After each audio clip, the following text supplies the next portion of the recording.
आखिर न्याय मित्र कहते किसे हैं?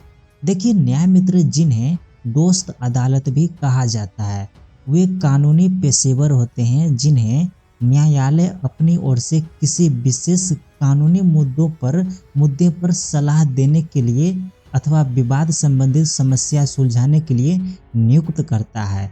इनका मुख्य उद्देश्य अदालत को केस के तकनीकी पहलुओं पर मार्गदर्शन देना और पक्षों के बीच निष्पक्षता बनाए रखना होता है। यह सामान्यतः सामाजिक लड़ाई झगड़ों को कानूनी तौर पर सुलझाने या अन्य संवेदनशील मुद्दों पर होता है। देखिए, अभी आप जाने हैं कि न्याय मित्र किसे कहते हैं, न्याय मित्र क्या होता है।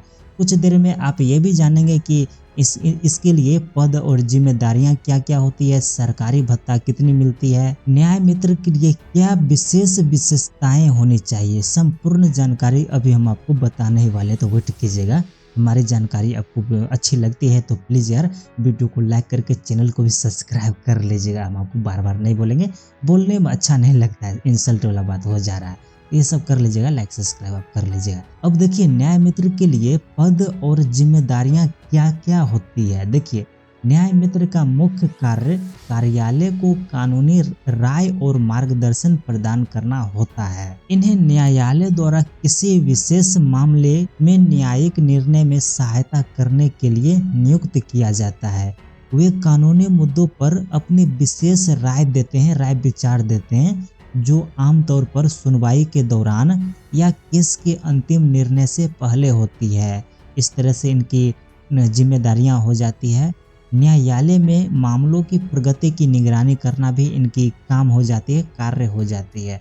पक्षों के बीच समझौता कराने में इनकी काफी महत्वपूर्ण मदद साबित होती है। न्यायालय को आवश्यक जानकारी प्रदान करना इनकी सबसे बड़ी कार्य हो जाती है, काम हो जाती है और जिम्मेदारियां हो जाती है। पक्षों को न्यायिक प्रक्रिया के बारे में जानकारी देना, न्यायालय के समक्ष मामलों की पैरवी करने में मदद करना, जैसे वकील वगैरह काम करते हैं ना, उसी तरह से आपकी ये इनकी जिम्मेदारियां हो जाती है। किसकी? न्याय मित्र की ये जिम्मेदारियां हो जाती है।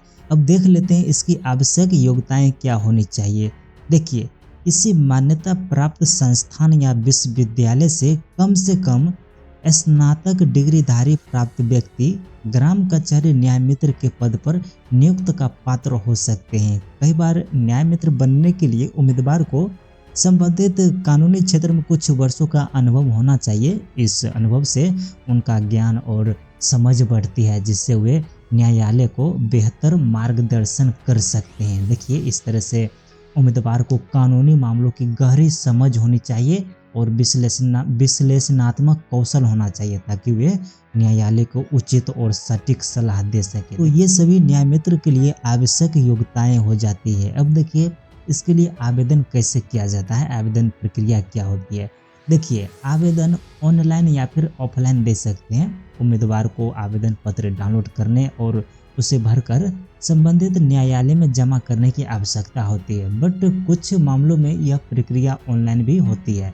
अब इंटरनेट और मोबाइल लैपटॉप का ज़माना आ गया है, तो यहाँ पर ऑफलाइन की तो कोई चर्चा ही नहीं है। अब सिर्फ और सिर्फ ऑनलाइन आवेदन दिया जा रहा है, तो ये सब आप बात ध्यान में रखिएगा।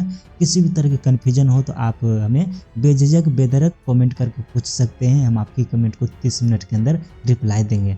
अब आगे देख लेते हैं क्या सब है। आवेदन की अंतिम तिथि, आवेदन करने की अंतिम तिथि की जानकारी भर्ती की विज्ञप्ति में दी जाती है, जिसे एडवर्टाइजमेंट कहते हैं ना, नोटिफिकेशन, उसमें दी जाती है। आवेदन शुल्क, कई बार आवेदन शुल्क लिया जाता है, लेकिन यह भर्ती विज्ञप्ति में उल्लेखित होता है। आवेदन करने के लिए एप्लीकेशन फीस लिया जाना है या फिर नहीं लिया जाना है, ये बात आपको विज्ञप्ति में साफ साफ लिखा रहता है। अब देख लेते हैं इसके लिए चयन प्रक्रिया क्या होती है न्याय मित्र के लिए। देखिए, ग्राम कचहरी सचिव के पदों पर चयन संविदा के आधार पर, बात ध्यान में रखिएगा, संविदा और कुछ नहीं, संविदा के आधार पर। और मेधा सूची, यहाँ पर आपको एग्जाम देने की जरूरत नहीं पड़ेगी। मेधा सूची, अगर आप 10वीं पास हैं तो आप 10वीं में जितना मार्क अंक लाए हैं उसी के हिसाब से आपके यहाँ पर सिलेक्शन होने वाली है।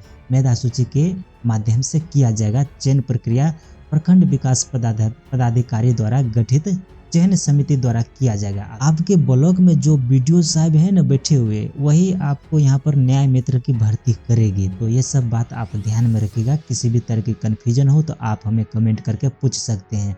अब चलिए देख लेते हैं वेतन और मानदेय कितना मिलता है। देखिए बिहार में न्याय मित्र को एक निर्धारित मानदेय दिया जाता है जो न्यायालय द्वारा ही निर्धारित किया जाता है। यह मानदेय कार्य की प्रकृति, अवधि और अन्य कारकों के आधार पर भिन्न हो सकता है, अलग हो सकता है। हालांकि यह पेंशन या नियमित वेतन की तरह नहीं होता है, बल्कि एक प्रकार का सम्मानजनक भुगतान होता है। तो इस तरह से आप इसके वेतन और मानदेय देख चुके हैं। अब देख लेते हैं न्याय मित्र के लिए क्या विशेष विशेषताएं होनी चाहिए, क्या विशेषताएं रिक्वायर्ड है। देखिए कानूनी विशेषज्ञता आपके पास होनी चाहिए। मतलब कहने का न्याय मित्र के पास गहरी कानूनी समझ और विशेषज्ञता होनी चाहिए।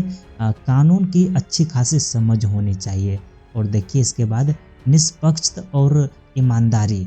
न्याय मित्र को निष्पक्ष और ईमानदार होना चाहिए ताकि वे न्यायालय के फैसले में कोई पक्षपाती प्रभाव न डाले। न्याय मित्र को घूसखोरी नहीं होनी चाहिए, बल्कि उन्हें निष्पक्ष और ईमानदार होनी चाहिए। इस तरह से इनकी ये विशेषताएं होती है। और भी विशेषताएं हम आपको बता दे रहे हैं। संचार कौशल, जी हाँ, आपकी कम्युनिकेशन स्किल अच्छी होनी चाहिए। न्याय मित्र को अपने विचार स्पष्ट रूप से और प्रभावी तरीके से व्यक्त करने की क्षमता होनी चाहिए, तब जाके आप दूसरे को अच्छे से न्याय दिलवा सकते हैं। आपकी कम्युनिकेशन स्किल अच्छी होनी चाहिए, टॉप लेवल पर होनी चाहिए। अब आगे देख लेते हैं। देखिए न्याय मित्र को समाज और सार्वजनिक हित की गहरी समझ होनी चाहिए, सोच विचार की शक्ति होनी चाहिए। देखिए न्याय मित्र को समाज के हित में काम करने की मानसिकता होनी चाहिए, माइंड सेट होनी चाहिए, विशेषकर ऐसे मामलों में जिनमें समाज के बड़े बड़े हिस्सों का हित हो सके। तो इस तरह से न्याय मित्र को एक हितकर पर्सन भी होनी चाहिए। ये सब बात आप ध्यान में रखिएगा। यहाँ तक हमारी जानकारी आपको अच्छी लगती है तो प्लीज यार रिक्वेस्ट करते हैं वीडियो को लाइक करके चैनल सब्सक्राइब कर लीजिएगा, ठीक है। हम आपको बार बार नहीं बोलेंगे, इंसल्ट वाला बात हो जा रहा है। तो इस तरह से हम आपको इस वीडियो में बताए हैं कि न्याय मित्र किसे कहते हैं और इनकी पद और जिम्मेदारियां क्या क्या होती है, और इसके साथ ही इसकी आवश्यक योग्यताएं कितनी होनी चाहिए, आवेदन प्रक्रिया क्या कैसे होती है, चयन प्रक्रिया क्या है, संपूर्ण जानकारी बता दी है। वेतन और मानदेय कितना मिलनी चाहिए, कितनी मिलती है, और न्याय मित्र के लिए विशेषताएं क्या होती है। तो संपूर्ण जानकारी अभी हम आपको इस वीडियो में बता दिए हैं। अब मुझे नहीं लगता है कोई भी जानकारी बताने के लिए शेष रह गई होगी। अगर अभी भी आपके मन में किसी भी तरह की डाउट कन्फ्यूजन है तो आप हमें कमेंट करके पूछ सकते हैं। हम आपके कमेंट को 30 मिनट के अंदर रिप्लाई देंगे। आपने मुझे इतना समय दिया, थैंक यू सो मच।